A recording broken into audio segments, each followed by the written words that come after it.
Dans cette séquence, nous allons faire un tour rapide des possibilités de rendu dans Blender. Enfin, nous allons commencer par le choix du moteur de rendu. Alors, depuis la version 2.80 de Blender, le logiciel dispose de deux moteurs de rendu. Le moteur de rendu généraliste Cycles, dont je décrirai petit à petit le fonctionnement, et puis le nouveau moteur de rendu qui a fait son apparition dans la 2.80, qui a pour nom Eevee. La grande différence entre ces deux moteurs, et je n'entrerai pas dans les détails, c'est que Cycles fait un usage à la fois du processeur et de la carte graphique, et il peut fonctionner sur une petite configuration, donc vous pouvez lancer vos calculs, ils seront lents, mais ça marchera sur une petite configuration, alors que Eevee, le nouveau moteur, lui, est exigeant. Vous avez besoin d'une carte graphique très récente pour faire fonctionner le rendu dans Blender. Autre avantage de Cycle, c'est que le fonctionnement de Cycle est le même dans 2.79 et 2.80, et donc si vous souhaitez utiliser la version 2.79, les cours que je vous donne en ce moment pourront être utilisés dans toutes les versions du logiciel. Alors, s'agissant des différences entre Cycles et Eevee, vous trouverez d'excellents articles sur le net, dont celui de 3DVF nommé Cycles versus Eevee, les limitations du nouveau moteur de rendu de Blender. Je vous donnerai le lien dans vos cours écrits sur les forums. Globalement, ici à gauche, Cycles permet de faire du rendu photoréaliste avec de nombreuses possibilités, donc c'est un moteur extrêmement solide.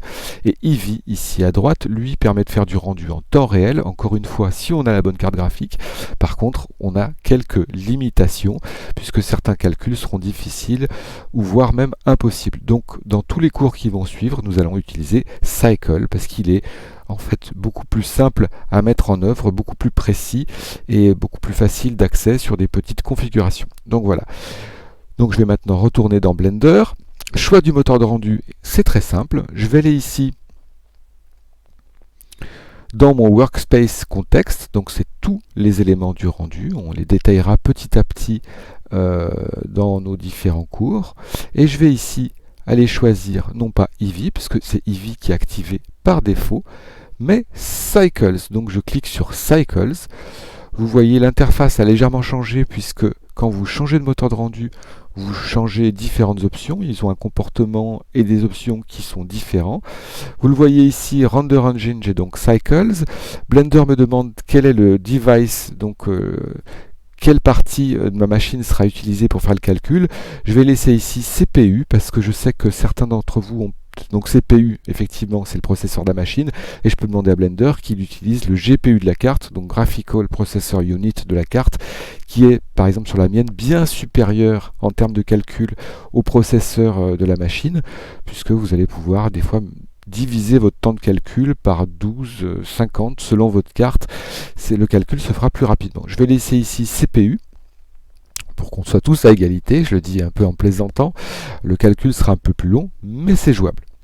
Donc voilà, j'ai choisi mon moteur de rendu, j'ai choisi quelle partie de la machine serait utilisée pour calculer l'image définitive, et maintenant je vais me rendre ici, dans ma vue 3D, pour voir un petit peu ce que je peux faire avec ce moteur Cycle.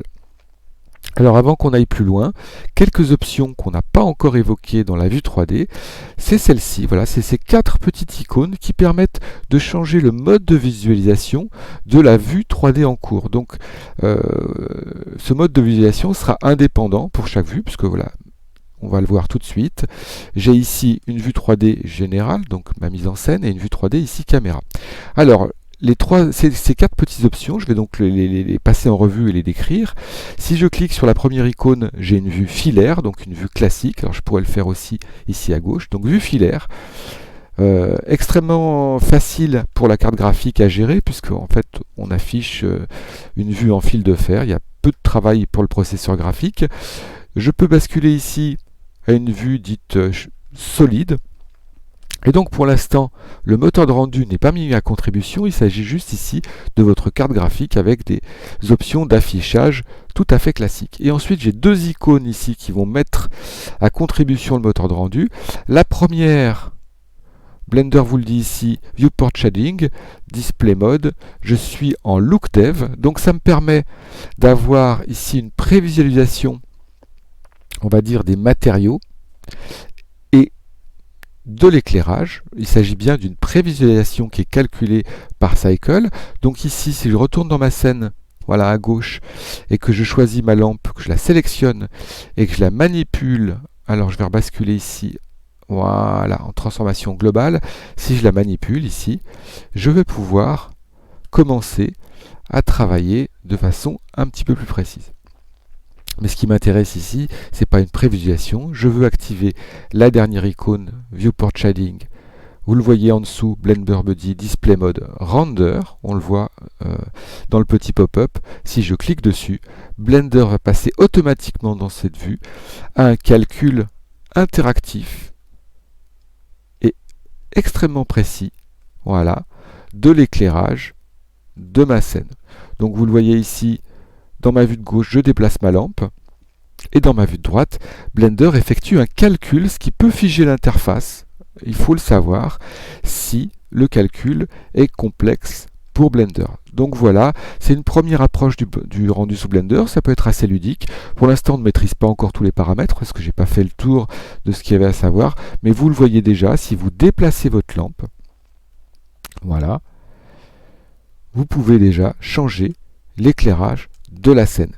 Et nous allons voir dans les séquences suivantes comment lancer le calcul définitif, comment choisir le type de lampe, puisque là on a un type de lampe qui est par défaut, et comment accéder aux paramètres de l'éclairage global dans Blender, puisque la lampe n'est pas la seule à participer à l'éclairage de cette scène.